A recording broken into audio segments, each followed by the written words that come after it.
Hey friends, welcome to a very, very special broadcast of Home Builders Ministry. My name is Jacob Kramer. I serve at East Union Baptist Church in Hensley, Arkansas with some very talented men and women who love the Lord, and I feel privileged to do it. My area of service is in discipleship, in education, so I love that I get to work there. And I've been doing ministry for about 20 years, have a great passion for families, for marriages, and so I am excited about today's lesson about how to create healthy habits in your marriage. Before we get into that, let me share a few things with you.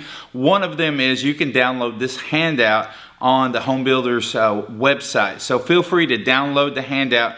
Has a lot of things that we're going to talk about, and I probably won't get to everything in the handout, but I wanted you to have that because it has all the information there for you, and it has a connect time where you can have a discussion later on after the session.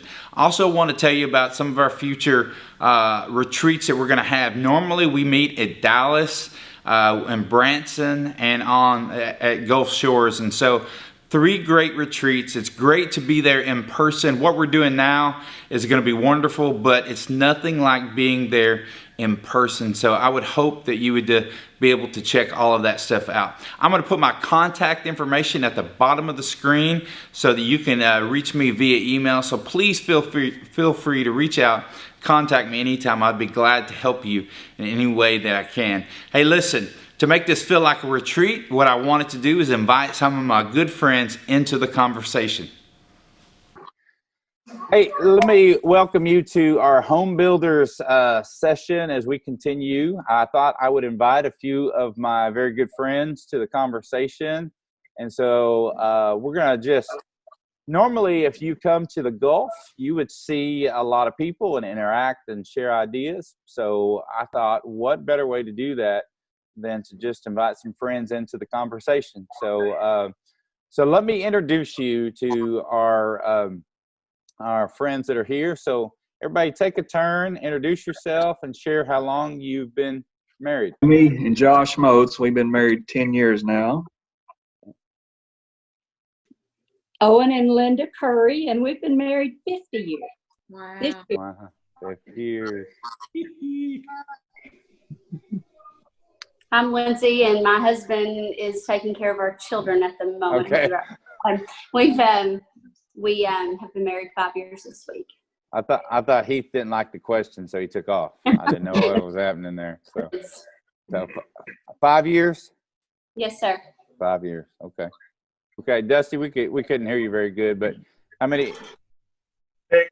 6. Got you. 6. Chris and Andrea Hooten, about to be 32. 32. We were 10.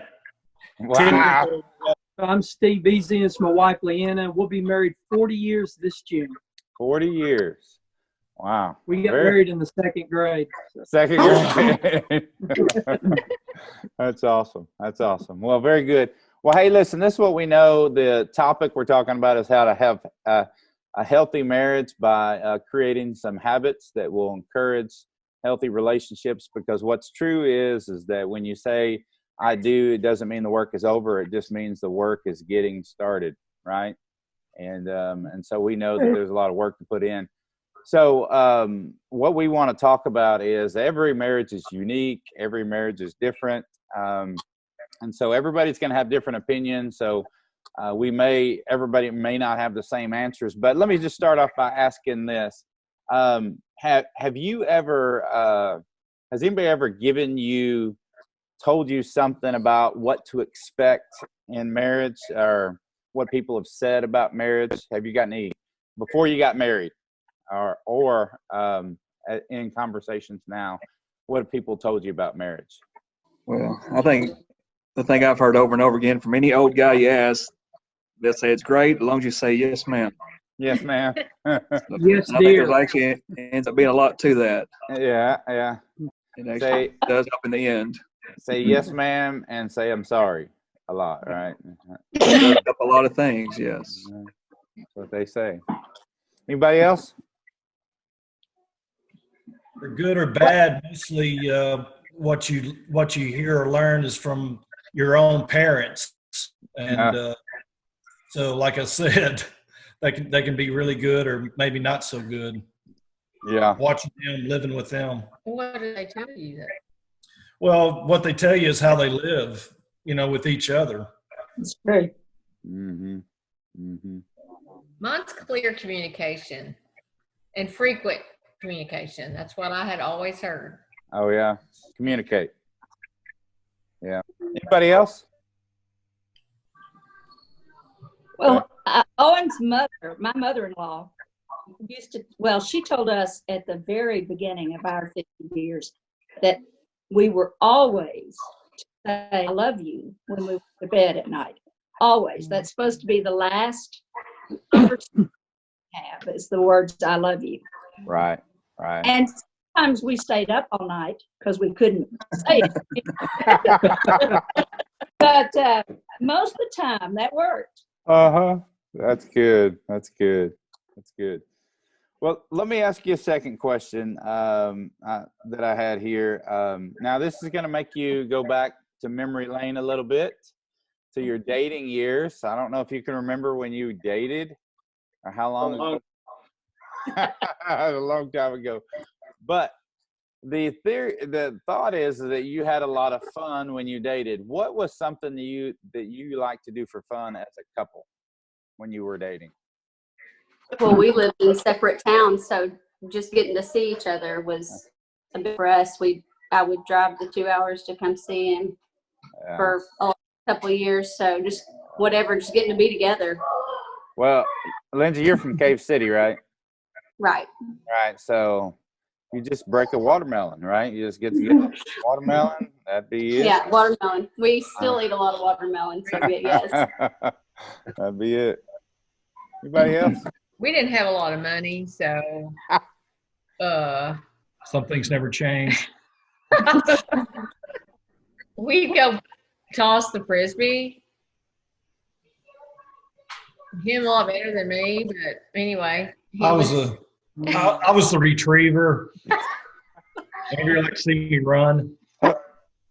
So you're the athlete in the family. Yes.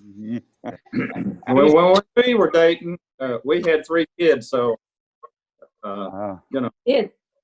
that took up most of the time. Oh. With thinking about our 3 kids now, I don't know that I would call that fun at all. Well, it occupied their time anyway. Yeah. Anybody else? Something you did for fun? Sounds like a common theme is nobody had money when they Nobody were had. True. But kind of same here. I was a med student. She's had to buy my meals for me. We didn't do anything, but we'd go drive around, find a park. Yeah. But we just sit and talk, and that was our funnest time, just sit and talk. So Yeah. Lived with his mother. yeah, and I lived with my mom at the time. I was 30. So There you go. Well, Josh and I grew up in the same town in the big city of Cabot, Arkansas. So there's not a whole lot to do in Cabot. So. So anyway. I actually remember you. You were a senior, and I was in 9th grade, but you don't remember me. I don't. I didn't think anybody remembered me. I thought I was the invisible kid on campus. I didn't know that. I looked up to you. Wow. Wow. Crazy. I had to be a bad example. I had to. No, that's good. No. That's good. Well, I think Heather and I, all we did, because we met when I was a youth pastor, and so everything we did was ministry related. So I would take her to like lock-ins and call that a date and say, there you go. So I have no idea how I got married, but it somehow by the grace of God it worked out, right? All right. Well, let me ask you this: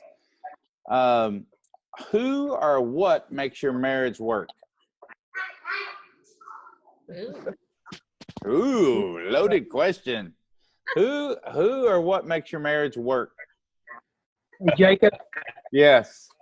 it's Steve. it's taken us a long time to realize that to make our marriage work, we have to be best friends, and that's where we're at now. So. Yeah. Because with my hair falling out, I have to rely on being. Mm-hmm. Yeah. Yeah. Anybody else? What makes it work? Who makes it work? One thing that comes to my mind, you talk about making it work, and I think sometimes people going into marriage don't realize that it is work. Yeah. You have to work at it for 50 years. If you stay together 50 years, you're working at it the whole time. It doesn't stop, Yeah. not until the kids are gone or the grandkids are gone or whatever. It's you're always working on your marriage. If you're not, then you drift apart. Yeah. Married, but you don't go together very well. Yeah. Yeah. That's one of the misconceptions that I'm going to talk about in the seminar. Is a lot of times people think that when you say I do, it's okay, I've done all the work because I got her to say yes, or I got him to the altar and my job is done. But that's when it starts, that's when the work starts. And it's every day. Like Miss Linda said, it's every day. It really makes a difference if God picks a house out. If you go back to why you fell in love with that person in the first place, it's usually really easy to get back to where you want to be with them. Sure. Absolutely. And I think it's a given. I think everybody would agree that, keeping God at the center of your marriage, as the husband and the wife pursue Christ, that's the glue that kind of keeps us together.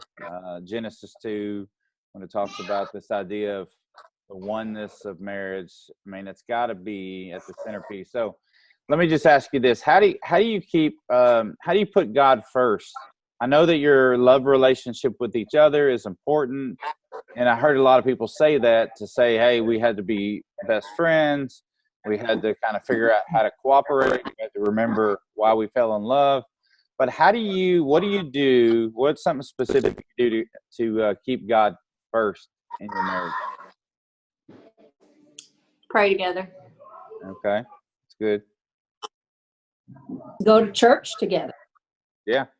Worship together. Mm-hmm.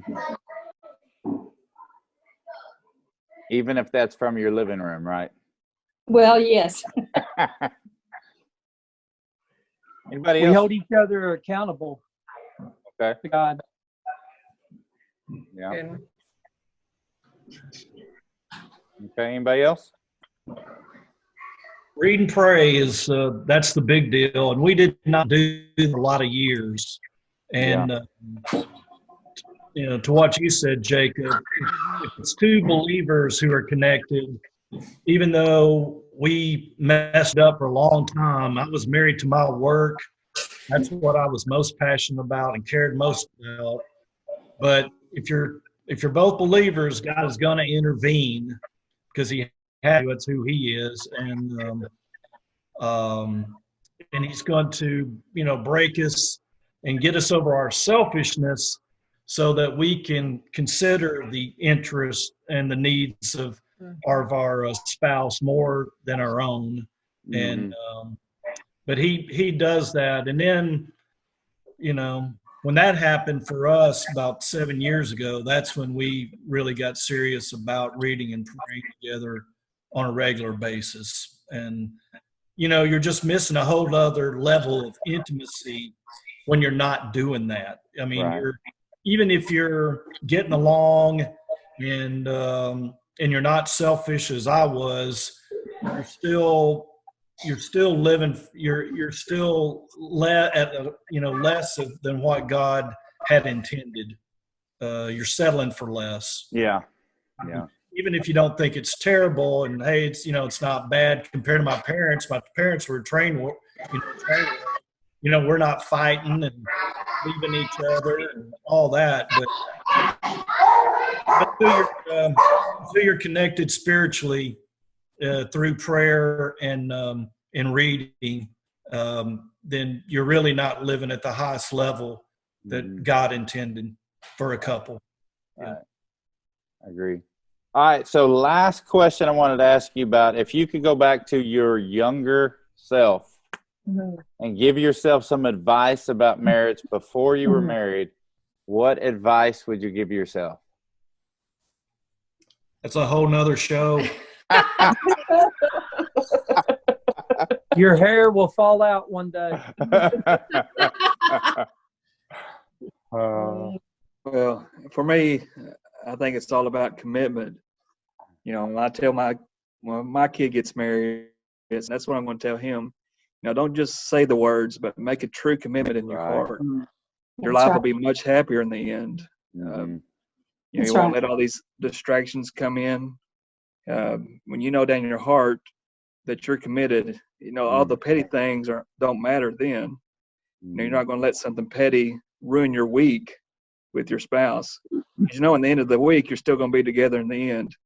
There's nothing better outside of that. And so I think it just helps you mentally to get past things when you know that you're committed.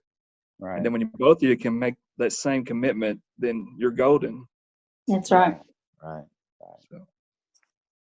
I think That's I good. would tell myself that you're not always going to be in love, but you will always love each other.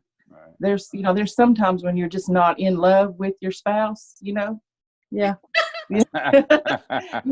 you know those days. We know what we're talking about, but you still love them, and I think that's the difference that a lot of younger couples don't realize when they first get married, is that it's not always wine and roses, that it's not always going to be a romantic love, but you have a committed love. That's what I like what Dr. Most said about you have to be committed. I agree. Well, we've got a daughter who is she 21? 21, and the son's 18. We talk about all the time or frequently of how you and your boyfriend or girlfriend really need to love the Lord more than anything else. Right. Because if that's the case, then your future spouse does not have to make you whole or meet all your needs or for you to feel good about yourself or be secure. Your identity and confidence is in the Lord. And as a result, you can give yourself to them, and at the same time, you're not dependent on them, for your emotional and spiritual well-being. And when the vertical relationship is with him is good, then all the horizontal relationships seem to work out much better. Yeah. Even them and being hypercritical of their their sins or their flaws. You get your eyes off of them. It's on the Lord, and it just makes all relationships better. Yes, it does. Yep. It's good. Hey, any final thoughts? I know we've asked you some questions, kept you on here, and every time you freeze up, I get a little nervous when I see your faces freeze up. But any final thoughts before we sign off of here? And I think you have to laugh a lot. yeah, you have to laugh. There's so many things, and you just have to learn to roll with them and not make it the end of the world. I mean, gosh, it's sweat the small stuff. Yeah.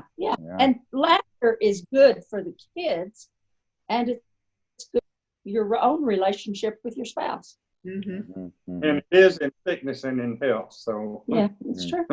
Yeah. One of the things, Linda, that I'm learning is to show my kids that my relationship with my wife is greater than my relationship with my kids. I want her to. I want them.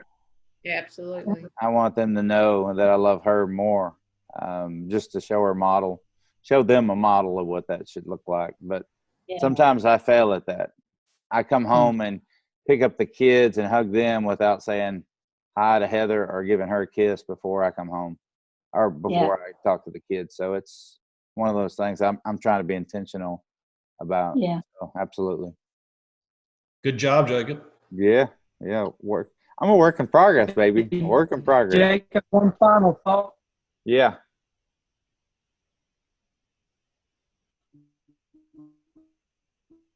Uh-oh. Jesus Christ. But we all have made mistakes. And the Yeah. true success to marriage is understanding each other's mistakes, forgiving those mistakes, learning from them, and growing stronger together, and not holding that against each other. Right. Yeah. We're two imperfect people trying to figure this out together. Yeah. Absolutely. That's why we gotta have God in the center of it. Gotta keep us. Mm-hmm. That's right. Absolutely. All right. Well, hey, listen, I appreciate your time. I appreciate you sitting with us. Hey, Dean. Dean's jumped in the screen there. But thank you guys for your input, and I know that it'll go a long way to helping the seminar for people to be engaged in all that. So thank you guys for your time. I'm very excited to be able to talk about marriage with you today. It's something that's been on my heart. Our team at Home Builders talked about the importance of us defending our families. And listen, defending marriage is one of the things we have to do. We have to fight for our marriage. The big mistake we make is we think once we say I do, the work is done. But that's when the work has just begun. And so everything we talk about today is going to come around that concept of how you can protect your marriage and defend your marriage. Listen, think about your marriage like a car. All right, I know that's really odd and strange, but think about it as a car. The husband is behind the wheel. He's the driver. The wife is sitting next to him as a navigator. She's helping him as he makes the turns that come up, looks out for the speed bumps, looks out for the weather around, the conditions around him. And so she's helping him as he navigates that vehicle. Now, some cars are shinier, prettier than others. Some have dents and dings, and some run smooth, and some are hard to start, right? And sometimes the gas gauge gets on empty, and we feel like we struggle a little bit. So you can see the parallel between this illustration of a marriage and a car. And here's the concept is we've got to do maintenance on the car or the marriage, or else we'll end up in a ditch. The alignment will be off, or the engine won't run properly, and we'll be in a lot of serious trouble. And two, the driver and the navigator have got to work together in the context of marriage. They've got to work together. The driver can't ignore the navigator, and the navigator can't refuse to help the driver. It has to work together. But if we're honest, in marriage sometimes that's the way we operate. And so when we talk about healthy habits, what I'm going to tell you today is that developing healthy habits can change your marriage drastically. Developing healthy habits can change your marriage in a drastic way. And so that's why we're talking about everything that we're talking about today. I want to ask you a question before we jump into some specific terms and get to dive into this idea of habits and disciplines a little bit more. Are you easily offended? Let me ask you that. Are you easily offended? Now, I know the answer to that question. Most of us are. Traffic usually is the number one thing that offends us. Here in our area, we have a freeway system that merges into one, and there's always a guy that's in a bigger hurry than me, that guy. And he gets up and turns his blinker on, and I let him in. And all I need is a wave, just a hey, thank you, sir. Hey, thank you for being gracious to me. I know you didn't have to, but thank you. But when he doesn't wave or acknowledge my graciousness, I get offended, right? I get offended by comments on social media, the way things play out sometimes. I get offended when people ignore me. Man, we get offended easily, don't we? We all get offended, especially in marriage. Marriage, we can get offended. Like when the remote control is lost, we get offended, right? When the tea jug is put back in the refrigerator empty, we get offended. How about when the towels are all over the floor in the bathroom and they haven't been put away like they're supposed to be put away? Or the dishwasher is full and no one starts it, right? Or they leave the lights on. The kids especially leave the lights on in the house. We get offended. We get offended so easily in marriage, and that's one of the things that happens. But probably what it is there are a lot of bad habits that we have in marriage that make marriage hard and make it difficult. And it makes us susceptible for an attack.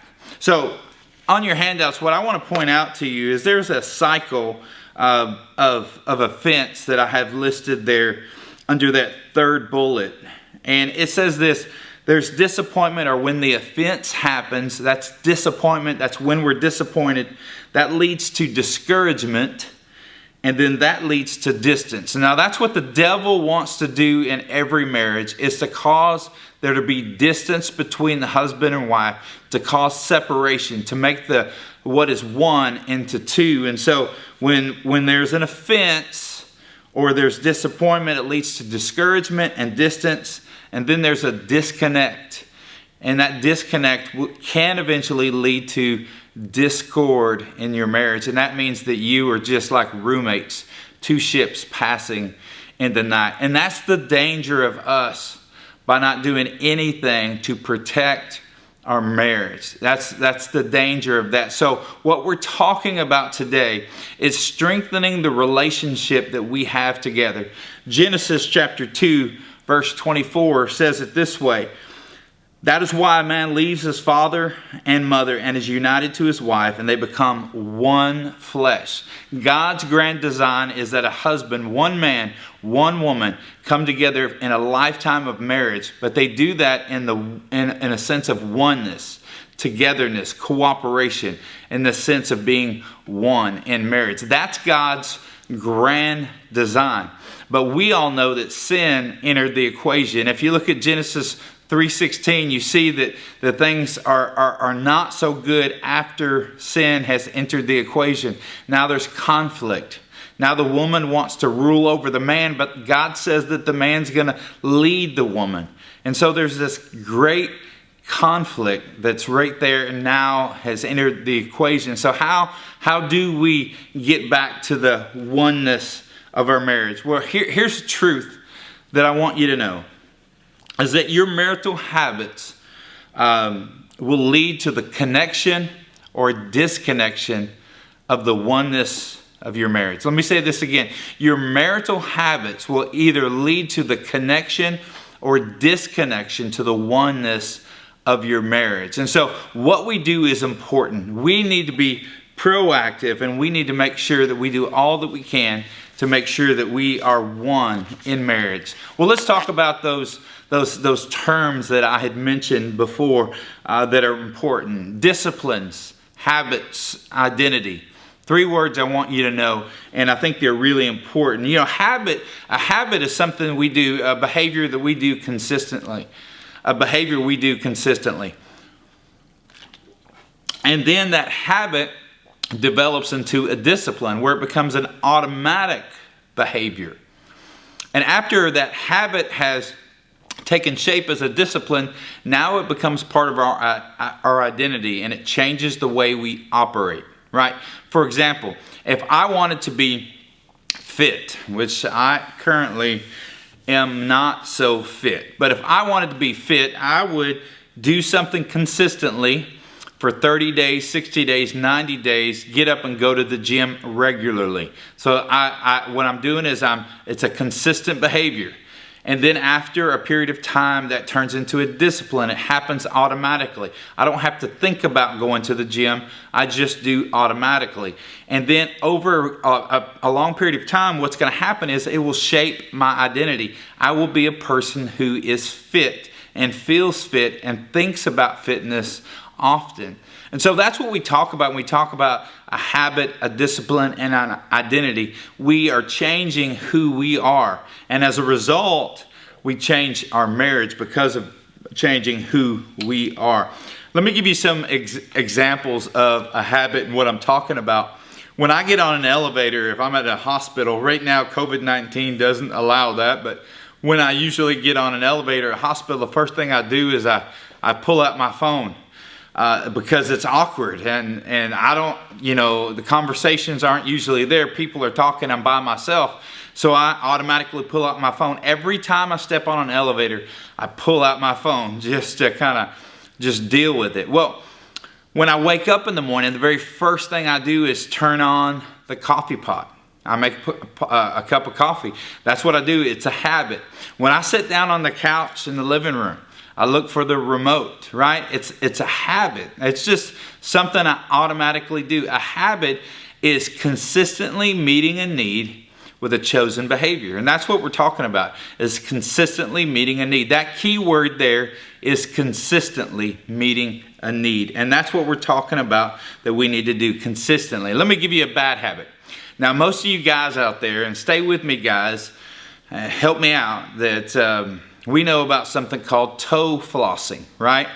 So if your feet are itching, you take your big socks and you put them between one of your toes and you begin rubbing as much as you can, right? And so that's toe flossing. That's disgusting, right?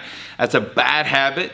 But what we're doing is we're meeting a need with a chosen behavior, right? Well, how about a good habit? A good habit might be complimenting your spouse. A husband that would compliment his wife on the way that she looks, or a wife complimenting her husband on the way he's taking care of the yard, right? So what you're trying to do is show affection or support with words of encouragement. You're meeting a need with a chosen behavior. And so that's what we're talking about when we talk about habits in marriage. We're talking about this idea of meeting needs with a chosen behavior. Here's the big idea I want you to know about, is that a discipline is choosing what we want now versus what we want most. A discipline or a habit is the difference between choosing what we want now versus what we want most, right? Do I want to eat this piece of cake now, or do I want to feel like I'm in shape? Do I want to buy this brand new car now, or do I want to have some security in savings, right? And so that's what we're talking about when we talk about habits. And there's a great passage of scripture I want to read to you. It's in 1 Corinthians chapter 9. The Apostle Paul gives an illustration of an athlete. He's talking about himself and his rights as an apostle. And he's talking about all of the things that he does so that he can share the gospel with people. That he would do whatever it took so that someone might be saved. But look at verse 24. Do you not know that in a race all runners run, but only one gets the prize? Run in such a way as to get the prize. Everyone who competes in the games goes into strict training. What we're talking about is discipline there. Goes into strict training. They do it to get a crown that will not last, but we do it to get a crown that will last forever. Therefore, I do not run like someone who is running aimlessly. I do not fight like a boxer beating the air. No, I strike a blow to my body and make it a slave, so that after I preach to others, I myself will not be disqualified from the prize. The Apostle Paul says, listen, in this life, what we are called to do is to share our faith, to win other people over. And so what I have to do, just like an athlete has to train its body, discipline its body, so its body is a slave to them. Its body does what it likes. Because if an athlete doesn't train its body, the body will do what it wants on its own. And so what we have to do in marriage is we have to take care of that car. We have to maintain that car. We have to care for it so it will operate at its highest level. And in marriage, if we don't create healthy habits, what's going to happen is it's going to break down. It's going to run out of gas. It's not going to make it for the long haul. And so we have to make sure that we take care of our marriages. And so the Apostle Paul even highlights how important it is to train ourselves, that we can't just be lazy. We can't just neglect this thing called marriage. And I know right now with COVID-19, most of us are on survival mode. We're just thinking about how to get through this season of our life, but we cannot let our guard down and forget about our marriages. Let me share one concept before we get into some specific habits. I want to share with you 5 specific habits in just a minute, but I want to tell you about something called a Keystone Habit. A Keystone Habit is one habit that affects others. Like getting 8 hours of sleep helps me be productive throughout the day, right? Because I get up on time, I have a cup of coffee, I speak to my family, I leave for work early, I'm productive at work, and we have great family time, and we take pictures and post them on Instagram and Facebook and all those things. And so it's a great day, all because I got the right amount of sleep. But what if I didn't get the right amount of sleep? What if I only got 4 hours of sleep? I wake up late, I don't have coffee, I don't talk to my wife, I show up late, I'm not productive, I have to stay late, I get a speeding ticket on the way home, and I'm furious about the speeding ticket, so I punch the cop in his face, I go to jail, and I get one phone call, all because I didn't get 8 hours of sleep, right? Now I'm kidding, but keystone habits are habits, one habit that will lead to another. There was a study done about exercise that's really important, and it draws this to a point, is that the study about exercise, there were 3 groups of people. There was a control group that they just said, hey, exercise for so many days, 60 days, 90 days, whatever it was. And then there was a motivation group, and they gave them coaching and encouragement. And then there was an intention group, which they made a declaration of what they would do. And it's on your handout. The intention group said, during the week, I will partake in at least 20 minutes of exercise on this day, at this time, at this place, right? So they made a declaration of what they would do. Well, the results of the survey are on your handout, and it says this: 38% of people in the control group created a habit of exercise. 35% created a habit who were motivated, but 91% of people who made a commitment or intent, he did it on purpose. There was purpose to their commitment. What happened as a result of that is they created some healthy habits. And I put some blanks there for you. Maybe you want to say, I will do this after I do this. I will kiss my wife before I go to bed. I will pray with my husband before work. You know, maybe you want to fill in those blanks and just make an intent, a commitment to a habit that you want to create. And I think it's important to understand that it's the small things that have the biggest results. So when we talk about habits, we're talking about the small things. We're talking about praying together. We're talking about helping with the dishwasher. We're talking about just reminding the other person that we love them, taking time to have a conversation, to sit down and talk about our day. And those small habits have big results, or they have big payoffs.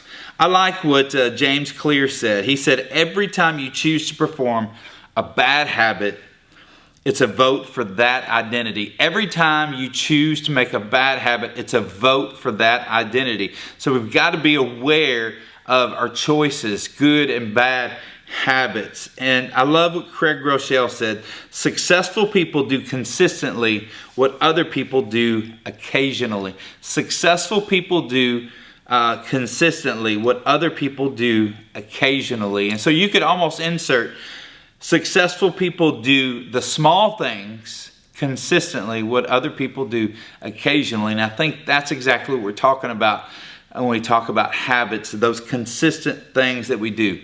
Listen, through preparing this material for home builders, I have become a better husband, a better leader, a better pastor, a better man. Why?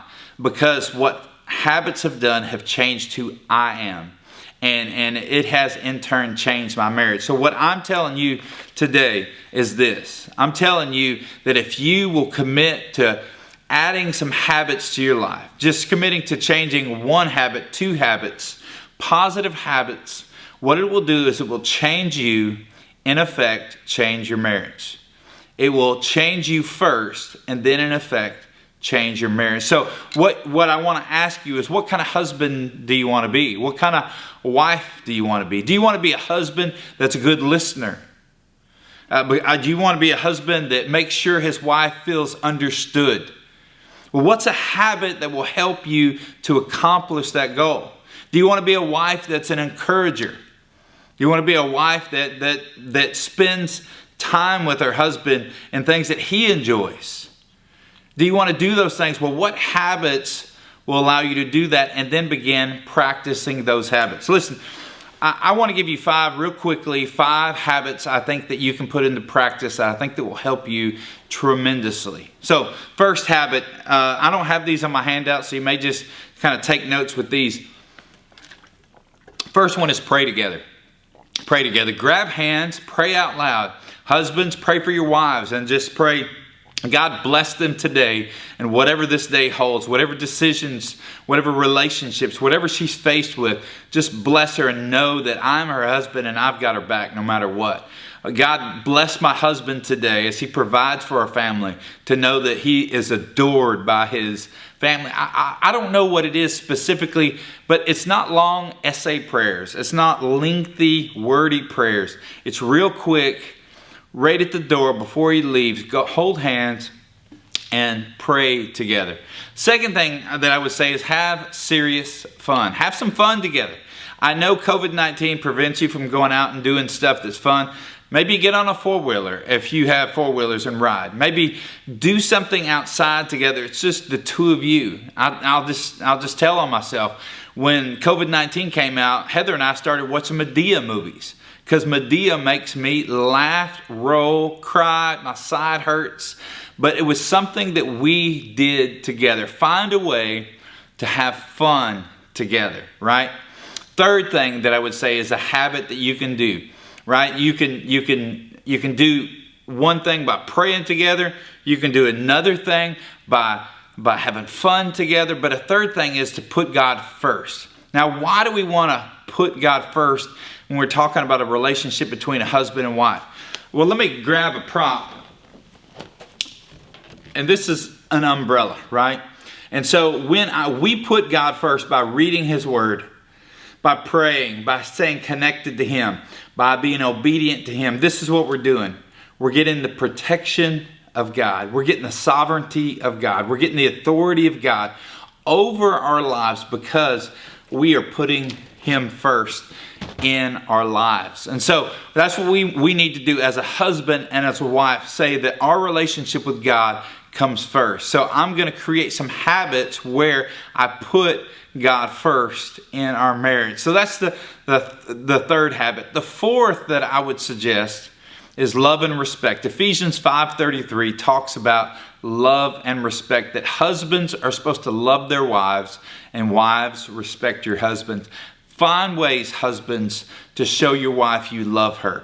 Whether it's doing dishes, whether it's folding laundry, whether it's supporting her, whether it's getting her flowers. Maybe you need to go outside and pick flowers. I don't know. And wives, show your husbands that you respect him. Develop habits where you can respect him, to honor him, to give him space if he needs space after a long day of work. Maybe you just need to just affirm his choices. I don't know. Find ways to respect your husband by creating some healthy habits, and I think that will help. Fifth and final thing that I would say is a habit is to practice your promise. Practice your promise. Your vows, for better or worse, in sickness and in health. Practice your promise. You see, there are times in your marriage when you're going to have to carry one another. You're going to have to care for one another. You're going to have to confront one another. Yes, this is true. We're going to have to confront one another. But the greatest thing you should do is to contend for your spouse. Contend for them by protecting them and keeping them safe. Fight for them. Love them. Serve them. And always be connected to them. Listen, these are just 5 quick, simple habits. You could put them into practice today. You could pick one of them to put into practice today. But let me encourage you, protect your marriage by putting habits to work for you. If you do nothing, you are sabotaging your marriage. If you do nothing to protect your marriage, you will sabotage your marriage. So listen, find a way to put habits to work for you today. Pick one of these 5, make up your own. But today, start today by creating healthy habits in your marriage. Let me pray for you. Father God, thank you so much for everybody who's participating in this Home Builders lesson, God. As we talk about creating healthy habits, Father, we know your design is perfect and your way is perfect. And when we do marriage your way, God, we thrive in marriage. So I pray for every couple, whether they are steady and strong or whether they are struggling, God, whether somebody's just got married or been married for a great deal of time, God, I pray that you would bless their union and, God, create a great oneness in their marriage, Father. And we ask all of this in the name of Jesus. Amen. Hey, thank you so much for tuning in, and check out all the other videos that we have available for you through our Home Builders